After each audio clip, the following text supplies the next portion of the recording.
嗨，大家好，欢迎回到触摸手工皂，我是依君。今天要跟大家分享的是金盏菊护肤膏和金盏菊宝宝冬天用皂。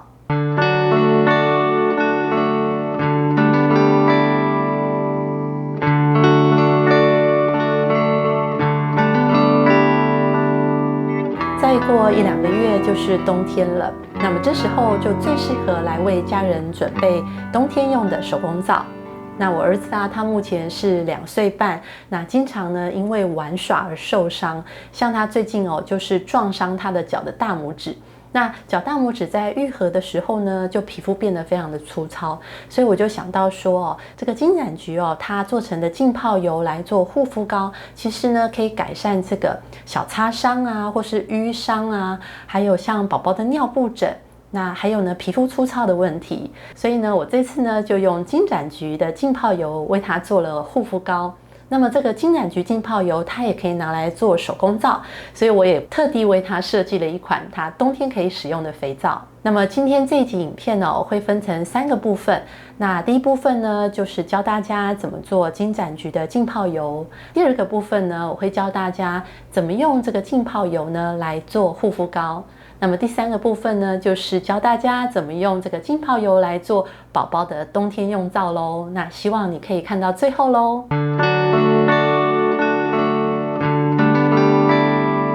先跟大家讲一下我们需要准备什么工具啊。第一个就是在做浸泡油的时候，我们是用这个玻璃的器皿。再来就是在过滤的时候呢，你需要准备这种豆浆滤布，那还有呢一个筛网比较方便操作，那还有一个可以承接的容器。好，还有呢就是我们要准备消毒用的75%的酒精，都要先对这个器皿啊。还有呢，我们在制作的时候，如果你没有用手套的话，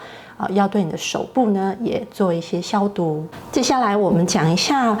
这个金盏花浸泡油它的材料那第一个当然就是你需要有金盏花，我建议大家都用干燥的金盏花如果你自己家里有种，那一定是最好的。但是呢，你就要先对金盏花来做一个干燥，你可以用果干机或者是想办法用阴干的方式让它彻底的干燥，这样我们的浸泡油当中才不会因为有水分有植物的水分的关系，让它提早的发霉、发酵、变质金盏菊要到哪里去购买应该说有3个管道，像干果行有一些中药铺，它可能会有兼卖一些干燥花草你可以跟他们购买。那手工皂材料行也有，我自己去观察干果行还有手工皂材料行，在金盏花这个部分它都是进口的居多。那么进口的呢，他们都已经把这个花萼取掉了，所以就剩下的是花瓣。如果呢，你可以跟我们台湾自己的小农生产的这个金盏菊去跟他们购买干燥的金盏花也是不错的，但是价格会比较昂贵。小农生产的它就是食用的金盏花，当然它也是有机去耕作的，在安全性上来讲会更好。那通常它会保留这个花萼它的一些疗效也在它的花萼的部分。好，那我就是买这种食用的我们台湾自己种的这个金盏菊在油品的部分呢，如果你是要做护肤膏、护肤油的浸泡油的话，你其实可以选择像葵花油，有机的葵花油，它是非常非常适合拿来做浸泡油的，因为它对我们的皮肤是非常的亲肤但因为我这次是要做手工皂跟油膏那我就选择油酸类的油来做浸泡油，这样子我的手工皂就比较不会提早变质那我这次呢使用的是这个纯级的橄榄油。这个纯级的橄榄油你看我是还没有开封的它其实是一个厂商，它叫莫尼尼他提供给我的橄榄油，他说老师能不能使用我们的橄榄油来做肥皂看效果怎么样我看了一下他给我的一个这个介绍好，然后我发现说莫尼尼呢，它是一个在意大利一个蛮老牌的一个橄榄油有自己家的这橄榄庄园还有生产的设备那他们都是生产算是比较高档次的橄榄油就是特级初榨橄榄油还有这个纯级的橄榄油。当然他们也有其他的像葡萄籽油、玄米油还有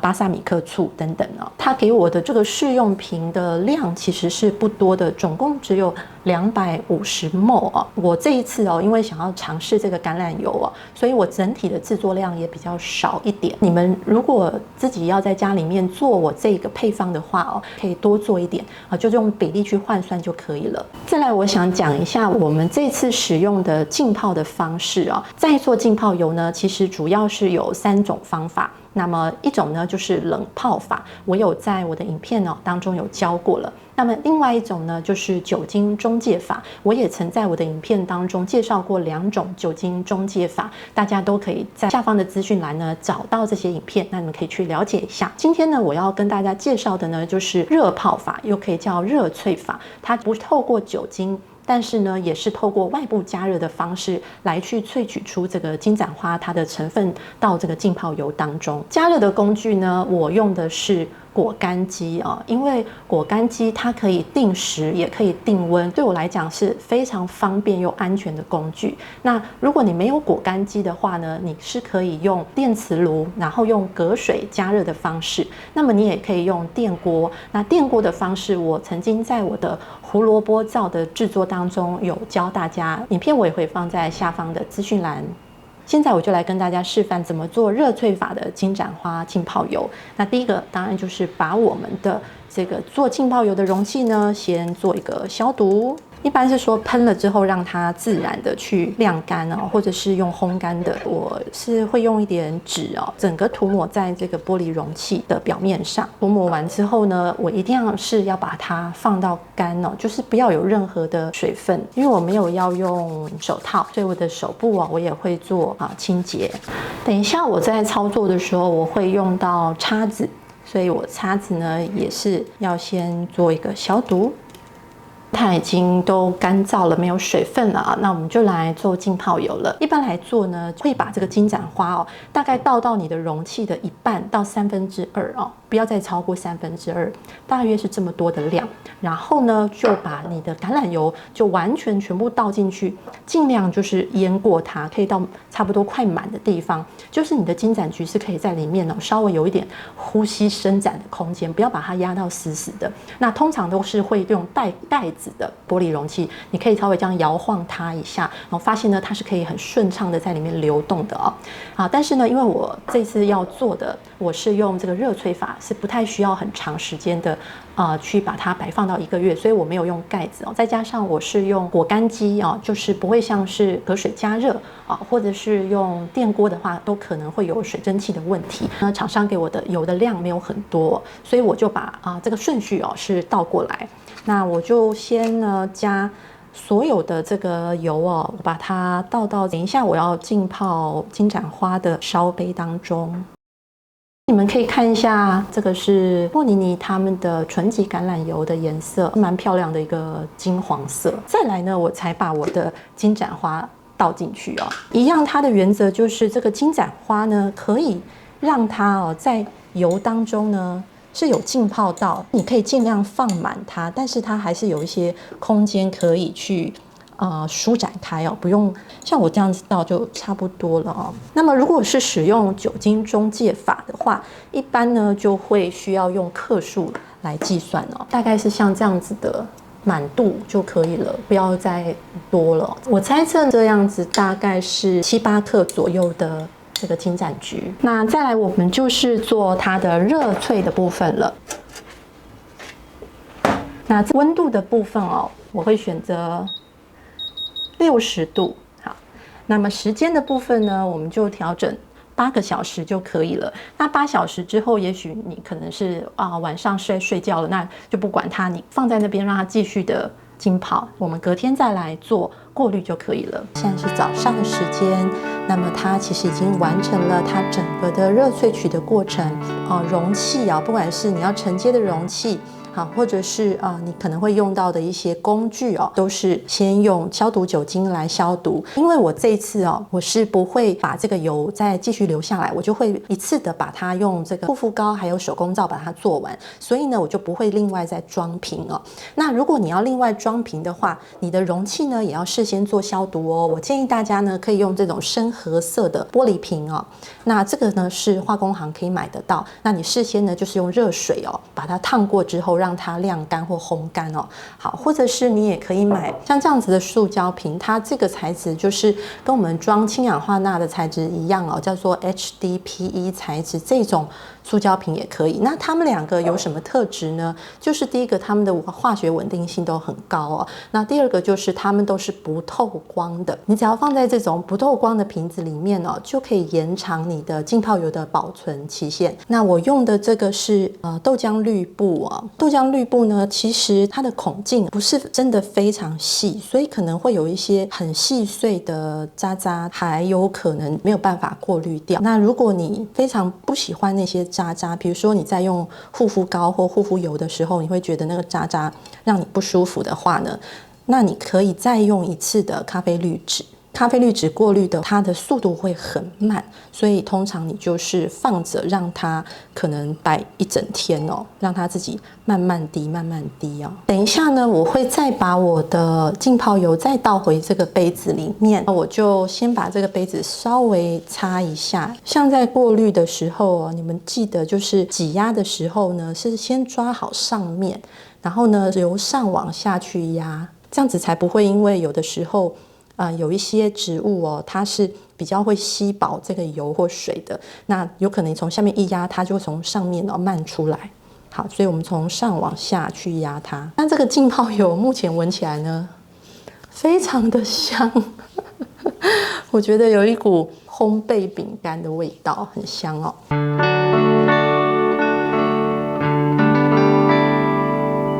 我们这样子过滤出来咯，你们看这个颜色有比还没有浸泡之前有比较深吗？我是感觉好像还好哦。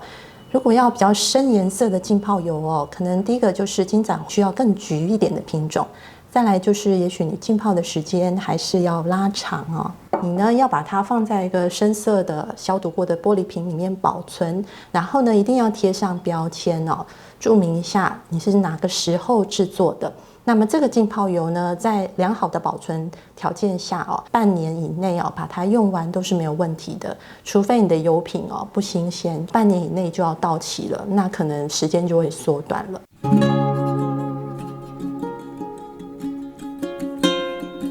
现在我就要来教大家怎么来做这个金盏菊油膏。其实我在我的左手香系列影片当中就有一集就是如何制作左手香膏。在那集影片当中，我已经有蛮完整的关于如何制作油膏一个非常基本的方法有教大家。那么我也欢迎大家呢去看一下那支影片，我会把影片的连结就放在下方的资讯栏当中。那我先来介绍一下我们这次油膏的材料主要就是金盏菊浸泡油，它是主角。那么我们为了要让这个油它能够固化呢，我们最重要的就是要添加蜜蜡。那蜜蜡呢，我用的是精致蜜蜡，也有未精致的蜜蜡。那未精致的蜜蜡它是黄色的，就是它没有经过脱色你们可以在小农的市集当中买到这些小农蜂蜜，他们可能会有未精致的蜜蜡可以卖你。那未精致的蜜蜡它的状况是它通常都会卖比较大块一整块。那对我来说使用上就非常的不方便，因为我每次用的量很少，我却需要这样融化一整块，然后只用一点点所以我就是选择这种精致的蜜蜡，通常它都已经做成这种小颗粒状了，那你在称量的时候呢就会比较方便一点。那我知道也有一些化工行它卖的未精致蜜蜡是有这种小颗粒状的，你们也可以去参考来用其实它的效果都是完全一样的。那除了这个金盏菊油跟蜜蜡这两个是必备的之外，你也可以加一些其他的油。像我这次用的就是这个初榨的猴猴把油，因为我是要给我小朋友用的嘛。那我小朋友其实他不太喜欢油油黏黏的东西，所以我加一点这个猴猴把油。猴猴把油它其实比较亲肤，比较好推开就是取代一小部分这个金盏菊油的比例你也可以尝试其他的油哦，就是油跟蜜蜡的比例在1:5到1:8之间都可以。那中间你可以稍微做一些替换，比如说你想要用一些比较亲肤的油啊，或者是你想要用乳油、木果脂、可可脂、椰子油等等，你喜欢它的质地或是它的营养哦，你都可以来做一些替换。所以它做出来的油膏的质地哦，都会稍微不一样。那这样是很好的，为什么？就是可以去适应你自己喜欢的这种肌肤的触感。但是呢，我们的这个金盏菊油哦，尽量就是要让它占整体比例的1/2，这样子的效果才会好啊。好，那再来呢，就是精油的部分啊。那我做给小朋友用呢，我是建议呢，就是2岁以下的小朋友的话，就不要用精油。那我小朋友已经超过2岁，那我给他用过一点茶树精油，我觉得是他没有什么过敏的现象，所以我这次也是用茶树的精油。但是小朋友用精油呢，比例就要在1%以下哦。那配方呢的比例我都有放在资讯栏给大家参考。那除了小朋友用茶树精油之外，其实很安全的精油包括像是洋甘菊精油，还有像是薰衣草精油哦，都是蛮安全的。那你也可以用柠檬精油、茶树精油，也算是比较安全的精油。那工具呢，就是首先呢，你一定要去选择可以盛装你油膏的这种罐子。那我这边呢是用的小的铝罐，那这个铝罐呢每一个是15克。为什么我要用这么少的量哦？主要呢我就是自己家人用，那我会希望我的油膏能够在半年之内用完。那么小罐装呢，就是让我在使用1罐的时候，我另外1罐呢，我可以放在冰箱里面把它保存下来，这样子我在用的这些油膏呢，都会是最新鲜的。那除了铝罐之外，你们当然也可以买深色的玻璃罐，也是相同的，就是尽量让它不要透光啊。我们在做的时候，我们会用隔水加热的方式，所以呢，我会用一个装这个油小锅子。那因为我做的量很少，所以我就用这个小烧杯，就是把我们的材料放在这个里面。好，然后呢，另外呢会有一个外锅，那这个外锅呢就是要烧开水。好，烧了热的开水之后呢，我们就是把这个里面内锅的材料的这个小锅子就放在里面，让它用隔水加热的方式来把材料融化哦。好，那为什么需要这个小碟子呢？好，这小碟子的作用主要是因为我没有那种双层锅。如果你是用双层锅的话，它这样子底部就不会直接的去，如果我把它直接放在杯子这里面，它的底部可能会直接的去受热，对不对？那可能底部的油的部分呢就会过热。那如果呢我垫上一个小碟子，好，这样子的话，它的底部就比较不会去直接受热哦。好，所以呢，大致上呢，用到的器具是这样子。等一下我们也会用一个小汤匙，好来做搅拌的动作。那像前面有说明到的所有这些盛装的器具啊，这个大概是不需要了。像这个罐子啊、汤匙啊，还有这个玻璃烧杯啊，你呢都是事先用这个酒精75度酒精把它做个消毒，然后呢晾干，那我们就可以来制作了。那这个呢是我的加热工具，它是一个黑金炉，你也可以用电磁炉，其实你也可以用瓦斯炉那因为明火呢，就是它如果你量比较大的时候你会花比较多的时间去加热，那时候你尽量不要离开火，这样会比较安全一点。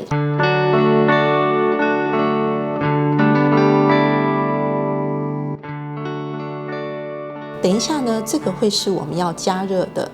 一个器皿，对不对？那我们呢要先把油的部分，也就是金盏菊油，还有呢我的荷荷巴油。好，如果你还有用其他的油你都先把它量出来，然后放到这个烧杯里面。那么蜜蜡的部分，我们另外用一个小碟子盛装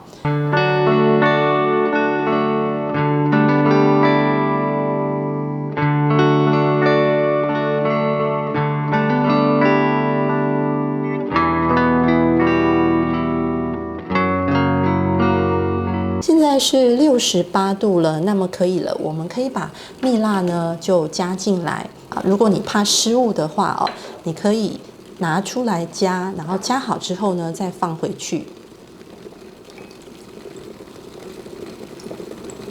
那在过程中呢，你也可以就是稍微就是做一下搅拌，就是让它融化的速度比较快一点。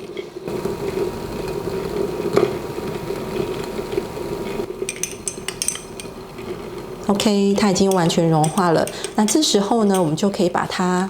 移开来哦。接下来这个步骤也蛮重要的，我们呢要让它慢慢的降温，但是同时间我们要持续的搅拌它，因为这个橄榄油还有蜜蜡啊，还有荷荷巴油哦，它们的熔点都不一样，也就是说它的凝固点不一样啊。如果呢你只有静置的话，没有让它搅拌的话呢，它可能将来这个油膏哦的质地呢就不会那么的好，一直搅拌到哦。你感觉到它已经没有那么透明了，稍微有点半透明的时候呢，我们就可以入模了。但是呢，不要忘记，就是说我们还有这个精油要放。如果你是在一次做很大量的话，你自己就要去尝试一下说，大概在什么时候，比如说可能不要让它有那么的半透明哦，就在那之前就赶快把它做入模。好，那我现在量呢已经降到55度了。好，我就来加入我的精油。那为什么这时候加入精油哦？就是温度太高的话，精油哦可能就挥发了哦。那我应该把它搅拌搅拌哦。烧杯的边缘呢，它就开始有一点白白的，就代表说它已经开始渐渐要凝固了。那这时候我就可以来将这个我们融化的这个材料呢，就倒到小的铝罐当中。好，你看我的杯子的边缘哦，是会让它降温的。这边呢就有一些是有点凝固的啊。这样子稍微质地就会有一些些的不一样，但是到时候它全部凝固的话，原则上都差不多的。好，那我们就不要去动它。好，你放在这边，让它整个凝固哦，大概半天的时间，或者是你的空间是自由的话，你就1天之后哦，再来把它这个瓶子锁起来。有关于这个器具的清洁哦。因为蜜蜡呢，它的熔点很高，如果呢你直接放到水下去洗哦，它就是会凝固哦。所以呢，怎么去清洁它？我建议啊，就是用热的肥皂水啊，就尽量热一点，但是你们要注意不要烫伤。比如说像刚才我们这个烧过的水，它现在可能还有余温，对不对？那你就用一点洗碗巾啊，或者是我们的家事皂啊，然后热水下去哦，给它泡一泡，然后趁热的时候呢，就可以很容易把这些油腻的、黏腻的部分去洗干净了。好，那我们来看看我们的成品吧。哇哦，这个是隔了1天的时间。好，大家看看这个金盏花护肤膏哦。当时我在倒的时候，就是这个稍微少倒了一点，所以这个有比较小一点哦，比较少一点。好。颜色呢是淡淡的黄色哦。那因为我们这次萃取出来颜色并没有非常浓哦，所以它是保持这种淡淡的黄色。好，那么我来给大家看一下这个质地怎么样哦。那以我这次的配方，我是做稍微软一点的。好，那大概像是这样子哦。好，我可以稍微用力一点给你们看一下。我小朋友不喜欢黏黏的质感哦，所以就是我没有用太多的脂类哦。好，那我来擦给大家看。哇，我觉得那大概有荷荷巴油的关系哦，它在肌肤上的感觉是蛮滑润的哦，不会有太油的感觉，也蛮好推开的。那这个香味呢，我来闻闻看，哇，好香！你们可能会觉得说它会有一个茶树的那种稍微刺鼻味，但是它完全没有，它有一点茶树的味道的感觉，但是它比较多都是这个金盏花萃取出来一种甜香味哦。我好像有在新朋友那边跟大家讲说，似乎有点像饼干的味道哦。这个就是我们金盏花护肤膏的做法啦。那它的作用呢，主要当然就是可以改善你皮肤的干燥粗糙的肤况，然后呢再加上一点茶树精油，还有金盏花本身都有抗菌哦。所以如果是你一些小擦伤的小伤口，大伤口是不要哦，就是不要流血那种伤口哦。还有一些像是宝宝的屁屁疹啊、淤伤啊，它都有改善的效果。那么就欢迎大家来试做看看咯。你们也可以根据这个配方再根据自己的喜好去做调整。好，那我们护肤膏就介绍到这边啦。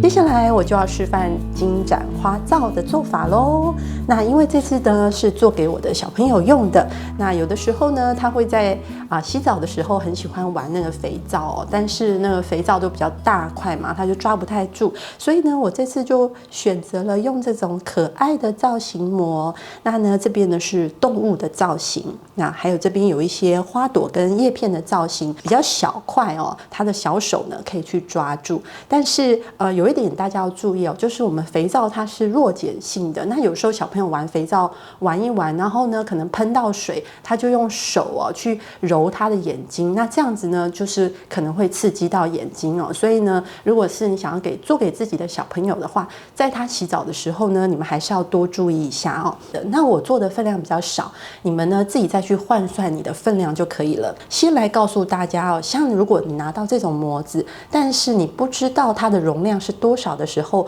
我们可以怎么去自己来测量呢？好，那这个方法很简单，你们呢就是准备一杯比较多的水，好，然后还有呢我们的电子秤，那我们就把电子秤打开，不是把你的模具放到电子秤上这样子量不是，我们是反过来，我们先把水放到电子秤上面，然后呢我们做一个归零，那归零之后呢，我们开始把水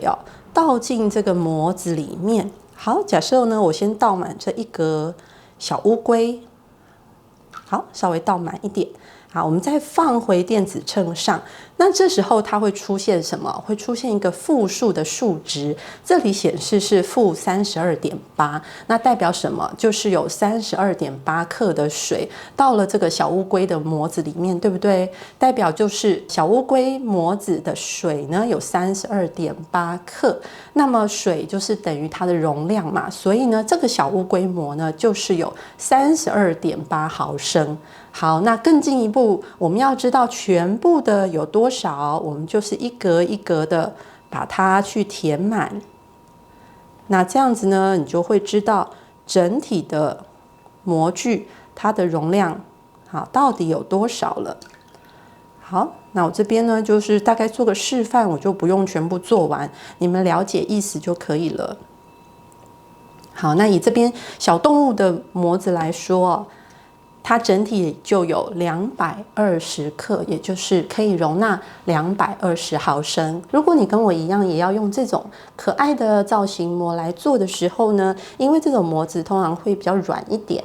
那你注意就是下面一定要准备一个硬纸板或者托盘这样子我们到时候在移动的时候才会比较方便接下来我来讲一下我这次的配方。那我们的主角呢就是金盏花浸泡油，我这次是用50%，那么在重量上应该是175克，但是刚好呢我过滤出来就是剩下178克，那么我就直接加进去，那3克呢我就当做是超脂。好，那这就是金盏花油，那剩下的部分呢就是我的硬油的部分。好，我有用椰子油、棕榈油跟乳油木果脂，那乳油木果脂我会用比较多一点，因为是冬季的配方。那么椰子油呢我就用少一点主要也是给小朋友洗，就是不希望清洁力太强，然后再加上又是冬天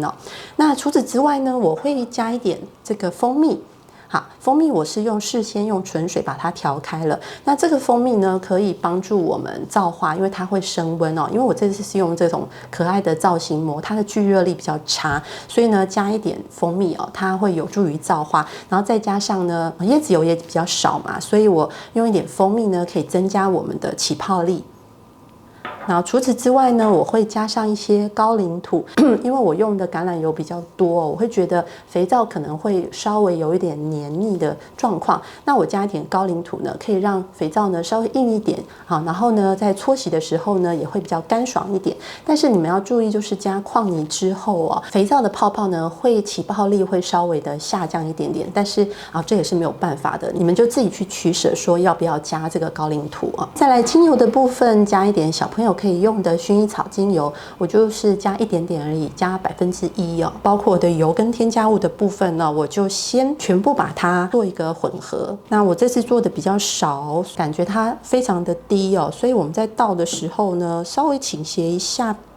让它不要就是从很高的地方倒下去。这样子的话呢，会有非常多的气泡产生好，再来是我的蜂蜜水。还有我的精油，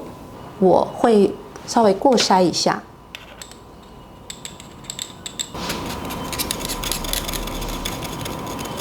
接下来我就是把我的搅拌棒放进去呢，然后我会做排气泡。然后做完排气泡之后，我们就先电打，让它呢整个油跟添加物都先混合均匀。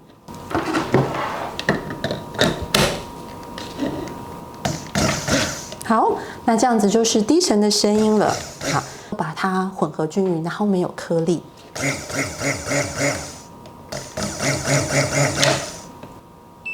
好，现在碱水的温度是31度。好，油的温度稍微低，28.7哦，但是还好，不会太低。那么我们就可以来制作肥皂了。好，那我们就把碱水倒进去。那我们先手动的搅拌一下。那有关这个搅拌的部分呢，其实呢，我的很多的影片呢都会有讲一些小技巧。那如果呢你从来没有做过肥皂，或者是你想要更精进的了解怎么制作肥皂的话呢，也欢迎来上我的基础课程哦。如果呢你是肥皂的初学者，从来没有做过手工皂，但很向往可以自己在家里做一条手工皂，欢迎来上我的基础课程，零基础你的手工皂的第1堂课，冷制皂基础教程。好，那我们呢就可以来开启电打咯。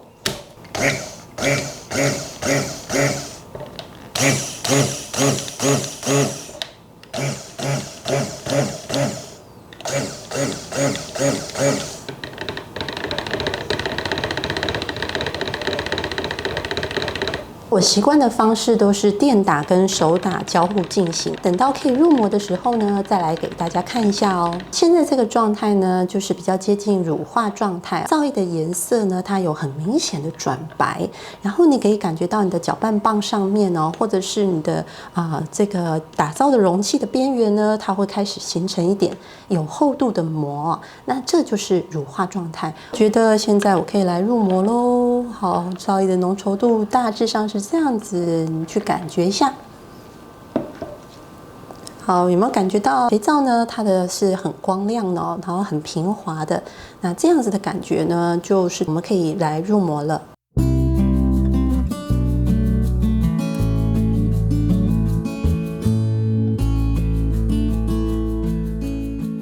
如果你会觉得它太满了，像这个小汽车这个哦，好像就快要满出来了。其实我们可以拿一个小汤匙哦，稍微把它舀一下，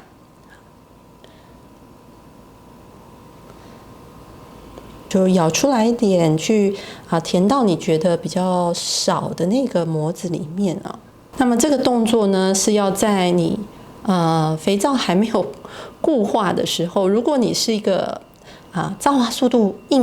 固化速度很快的配方的话，那可能就会来不及哦。那我们这样子就完成了。那还有一个动作非常重要，就是因为我们是用这种小格的单旋膜，所以它聚热效果很差。拿进去你的保丽龙箱之后呢，尽量再可以加一些热水让它去加强保温。那我们就至少等3天之后，我们再来脱模哦。我们现在可以来脱模了，真的是好兴奋哦！我的肥皂应该是这应该是第4天了。那我们现在就来脱模吧，这个就是我最喜欢的时候因为呢，虽然不是每次都会成功哦，但是脱模就是最兴奋的时候。哇，很漂亮，超可爱的。好，那因为我是要做给小朋友的嘛，好，我们就先来脱这个可爱动物造型的好了。哇，好可爱的兔子。我儿子就是属兔的。那因为我这个肥皂虽然我是用了金盏花的浸泡油但是那个浸泡油本身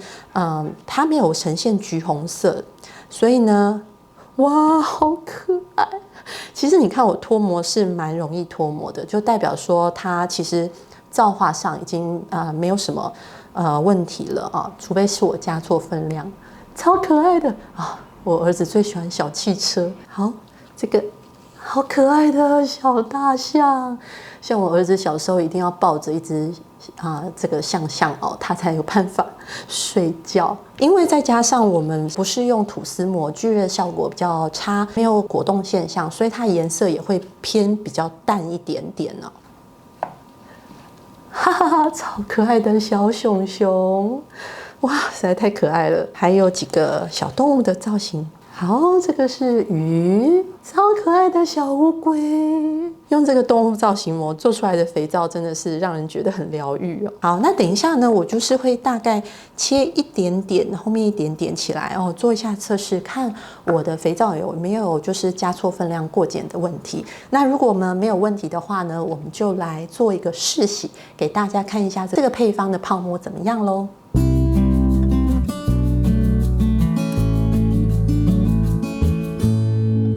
那我们来试洗看看吧。好像这样子比较小片，有时候它在搓泡沫呢，它会稍微慢一点点哦。哇！我觉得这个肥皂的这个质地怎么讲？它很温润。我们只用了10%的椰子油嘛，但是你看它其实还是有泡泡的，并不会说很少。看哦，它这个质地非常像那种奶的质地在里面哦。其实这样子来洗澡没有问题的，不会说完全都没有泡泡哦。哇，我个人是蛮喜欢这个配方的，不会很油腻，有一点滋润感。那呢，洗起来是细致滑润，然后不刺激皮肤的。好，希望你也来试试看这款肥皂咯。